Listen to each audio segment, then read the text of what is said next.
जय माता दी मेरे प्यारे बहन भाइयों। मैं दुर्गा सप्तशती का पाठ लेकर आपके सामने आई हूँ, जिसमें कि मैं एक एक करके सारे अध्याय वगैरह सब सुनाऊंगी। पहले कवच वगैरह सब कुछ डाल चुकी हूँ, पहला अध्याय भी डल चुका है। माँ को प्रसन्न करने के लिए ये हमें दुर्गा सप्तशती का पाठ जरूर करना चाहिए या सुनना चाहिए, जिससे कि माँ प्रसन्न हो और सुख शांति समृद्धि हम सबको दें। चलें, जय माता दी। दूसरा अध्याय। इस दूसरे अध्याय में क्या है सुनिए। देवताओं के तेज से देवी का दुर्भाव और महिषासुर की सेना का वध।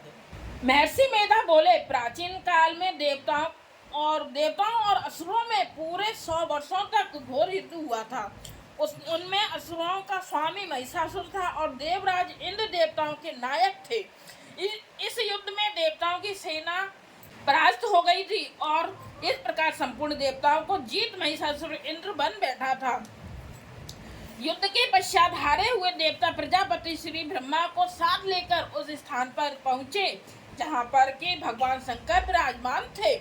देवताओं ने अपनी हार का सारा वृत्तांत भगवान श्री विष्णु और शंकर जी से कह सुनाया। वह कहने लगे, हे प्रभु, महिषासुर सूर्य, इंद्र, अग्नि, वायु, चंद्रमा, यम, वरुण तथा अन्य देवताओं के सब अधिकार छीनकर सबका अधिष्ठाता स्वयं बन बैठा है। उसने समस्त देवताओं को स्वर्ग से निकाल दिया है। वह मनुष्य की तरह पृथ्वी पर विचर रहे हैं। देवताओं की सारी करतूत हमने आपको सुना दी है और आपकी शरण में इसलिए आए हैं कि आप उनके वध का कोई उपाय सोचें। देवताओं की बातें सुनकर भगवान श्री विष्णु और शंकर जी को दैत्यों पर बड़ा गुस्सा आया। उनकी भुआएं तन गईं और आंखें लाल हो गईं। गुस्से में भरे हुए भगवान विष्णु के मुख से बड़ा भारी तेज निकला और उसी प्रकार का तेज भगवान शंकर, ब्रह्मा और इंद्र आदि दूसरे देवताओं के मुख से प्रकट हुआ। फिर वो सारा तेज एक में मिल गया और तेज का पुंज वह ऐसे दिखता था जैसे कि जाज्वल्यमान पर्वत हो। देवताओं ने देखा कि उस पर्वत की ज्वाला चारों ओर फैली हुई थी और देवताओं के शरीर से प्रकट हुए तेज की किसी अन्य तेज से तुलना नहीं हो सकती थी। एक स्थान पर इकट्ठा होने पर वह तेज एक देवी के रूप में परिवर्तित हो गया और अपने प्रकाश से तीनों लोकों में व्याप्त जान पड़ा। वह भगवान शंकर का तेज था। उससे देवी का मुख प्रकट हुआ। यमराज के तेज से उसके सिर के बाल बने। भगवान श्री विष्णु के तेज से उसकी भुजाएं बनी। चंद्रमा के तेज से दोनों स्तन और इंद्र के तेज से जंघा और पिंडली तथा पृथ्वी के तेज से नितंब भाग बना और ब्रह्मा के तेज से दोनों चरण और सूर्य के तेज से उनकी उंगलियां पैदा हुई और वसुओं के तेज से हाथों की उंगलियां एवं कुबेर के तेज से नासिका बनी। प्रजापति के तेज से उसके दांतों और अग्नि के तेज से उसके नेत्र बने। संध्या के तेज से उसके मुंह और वायु के तेज से उसके कान प्रकट हुए थे। इस प्रकार उस देवी का प्रादुर्भाव हुआ था। महिषासुर से पराजित देवता उस देवी को देखकर अत्यंत प्रसन्न हुए। भगवान शंकर ने अपने त्रिशूल में से एक त्रिशूल निकालकर उस देवी को दिया और भगवान विष्णु ने अपने चक्र में से एक चक्र निकालकर उस देवी को दिया। वरुण ने अपने चक्र में से एक चक्र निकालकर उस देवी को दिया। वरुण ने देवी को शंख भेंट किया। अग्नि ने इसे शक्ति दी। वायु ने उसे धनुष और बाण दिए। सहस्त्र नेत्रों वाले श्री देवराज इंद्र ने उसे अपने वर्ज से उत्पन्न करके वर्ज दिया और ऐरावती हाथी का एक घंटा उतार कर देवी को भेंट किया। यमराज ने उसे काल दंड में ले एक दंड दिया और वरुण ने उसे पास दिया। प्रजापति ने स्फटिक की माला दी और ब्रह्मा जी ने उसे कमंडल दिया। सूर्य ने देवी के समस्त रोमों में अपनी किरणों का तेज भर दिया। काल ने उसे चमकती हुई ढाल और तलवार दी और तथा उज्जवल हार और दिव्य वस्त्र उसे भेंट किए और इनके साथ ही उसने दिव्य चूड़ामणि दी। 2 कुंडल, कंकण और उज्जवल अर्धचंद्र, बाहों के लिए बाजूबंद, चरणों के लिए नुपुर और गले के लिए सुंदर हंसली और उंगलियों के लिए रत्नों की बनी हुई अंगूठियां उसे दी। विश्वकर्मा ने उनको फरसा दिया और उसके साथ ही कई प्रकार के अस्त्र और अभेद कवच दिए और इसके अतिरिक्त उसने उससे कभी न कुम्हालने वाले सुंदर कमलों की मालाएं भेंट की। समुद्र ने सुंदर कमल का फूल भेंट किया। हिमालय ने सवारी के लिए सिंह और तरह तरह के रत्न देवी को भेंट किए। यक्ष राजकुमार ने मधु से भरा हुआ पात्र और शेषनाग ने उन्हें बहुमूल्य मणियों से विभूषित नागहार भेंट किया। इसी तरह दूसरे देवताओं ने भी उसे आभूषण और अस्त्र देकर उसका सम्मान किया। इसके पश्चात देवी ने उच्च स्वर से गर्जना की। इसके इस भयंकर नाद से आकाश गूंज उठा। देवी का वह उच्च स्वर से किया हुआ से नाद समा न सका। आकाश उनके सामने छोटा प्रतीत होने लगा। उसने बड़े जोर की प्रतिध्वनि हुई, जिससे समस्त विश्व में हलचल मच गई और समुद्र कांप उठे।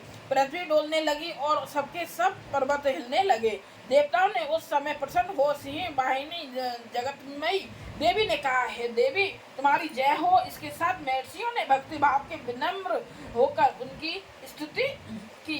संपूर्ण नेत्रों की शोक मग्न देखकर दैत्यगण अपनी सेनाओं को साथ लेकर और हथियार और आदि सजाकर उठ खड़े हुए। महिषासुर के क्रोध की कोई सीमा नहीं थी।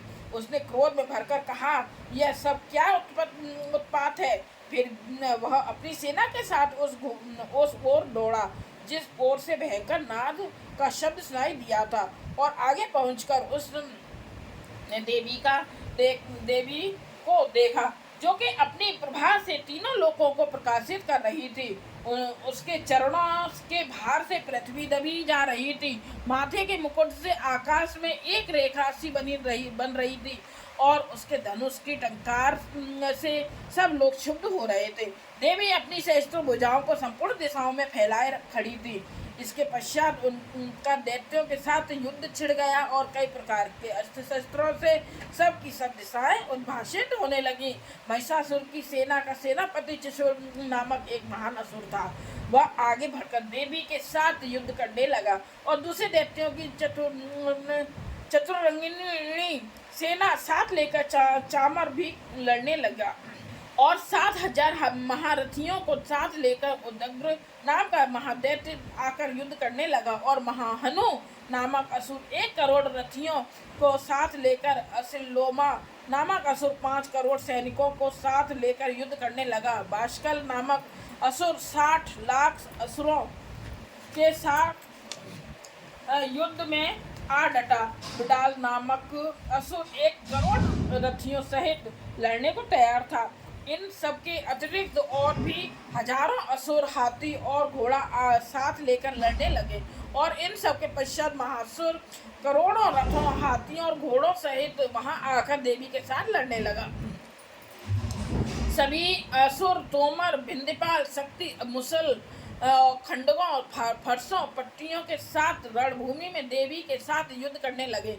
कई शक्तियों में फेंकने लगे और कोई अन्य शस्त्रास्त्र।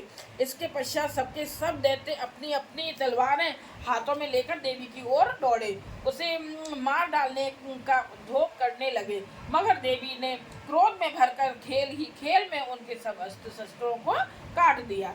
इसके पश्चात ऋषियों और देवताओं ने देवी की स्तुति आरंभ कर दी, और वह प्रसन्न होकर असुरों के शरीरों पर अस्त्र शस्त्रों की वर्षा करती रही। देवी का वाहन भी क्रोध में भरकर दैत्य सेना में इस प्रकार विचरने लगा जैसे कि वन में दावा नल फैल रहा हो। युद्ध करती हुई देवी ने क्रोध में भर जितने श्वासों को छोड़ा, वह तुरंत ही सैकड़ों हजारों गणों रूप में परिवर्तित हो गए। फरसे, भिंडीपाल, खड्ग तथा पट्टिटश इत्यादि अस्त्रों के साथ दैत्यों में युद्ध करने लगे।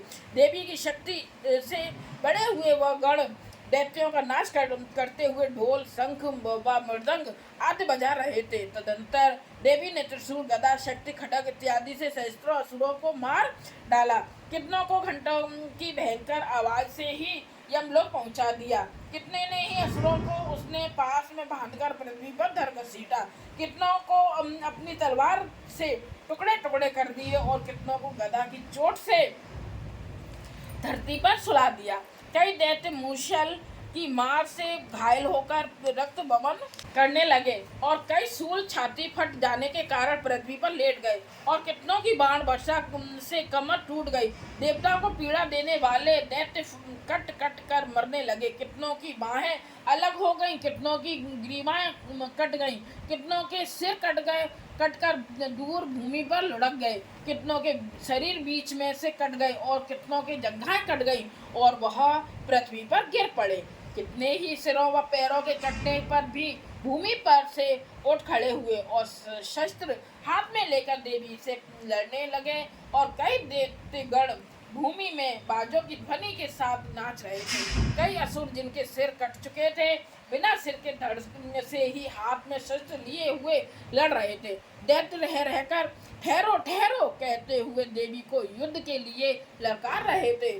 जहाँ पर यह घोर संग्राम हुआ था वहाँ की भूमि रथ, हाथी, घोड़े और असुरों की लाशों से भर गई थी और असुर सेना के बीच में रक्तपात होने के कारण रुधिर की नदियां बह रही थी और इस तरह देवी ने असुरों की विशाल सेना को क्षण भर में इस तरह से नष्ट कर डाला जैसे तृण काष्ठ के बड़े समूह को अग्नि नष्ट कर डालती है। और देवी का सिंह भी गर्दन के बालों को हिलाता हुआ और बड़ा शब्द करता हुआ असुरों के शरीरों से मानो उनके प्राणों को ढूंढ रहा था। वहां देवी के गणों ने जब दैत्यों के साथ युद्ध किया तो देवताओं ने प्रसन्न होकर आकाश से उन पर पुष्प वर्षा की। ये हुआ हमारा दुर्गा सप्तशती का दूसरा भाग। दुर्गा सप्तशती का पाठ सुनने से माँ बहुत प्रसन्न होती है और सब पर कृपा करती हैं। तो माँ प्रसन्न रहे इसके लिए हमें पाठ सुनना चाहिए और दूसरों को सुनाना चाहिए। जय माता।